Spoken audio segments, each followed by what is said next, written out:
Meron po tayo i-share ngayon mga ka-TVT kung paano iset ang ating LPR or license plate recognition IP camera. Kung paano siya makaka-auto-detect ng mga plate number ng mga sasakyan. Check natin yung settings.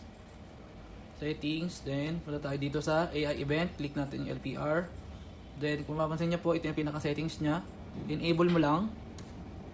Then parameter settings, schedule, depende po sa inyo kung 24/7 schedule nyo, walang problema po.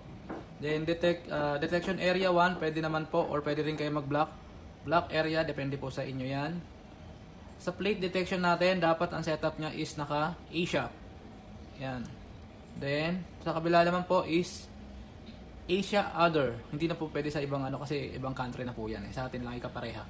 Then plate exposure, click natin yan, then taasan natin at sagad natin hanggang 15. Tapos click din natin to, check natin yung captured plate absence vehicle.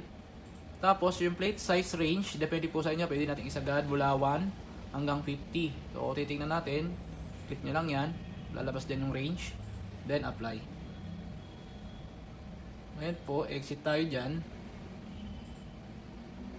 Ngayon, meron po tayong option dito sa gitna, i-click po natin yan, icon na yan, target detection. So pag kinilik nyo po yan, dyan nyo po malalaman kung pumasok na po yung mga detection nya. Kung mapapansin nyo, marami pumapasok na plate. So ibig sabihin po nyan, working na po yung LPR natin o license plate recognition camera.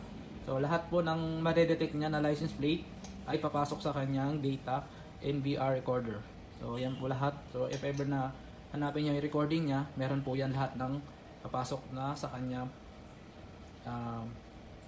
license plate. Yan, kagaya po niyan, pumasok. So makikita niya po sa bandang gilid dito, lalabas po yan.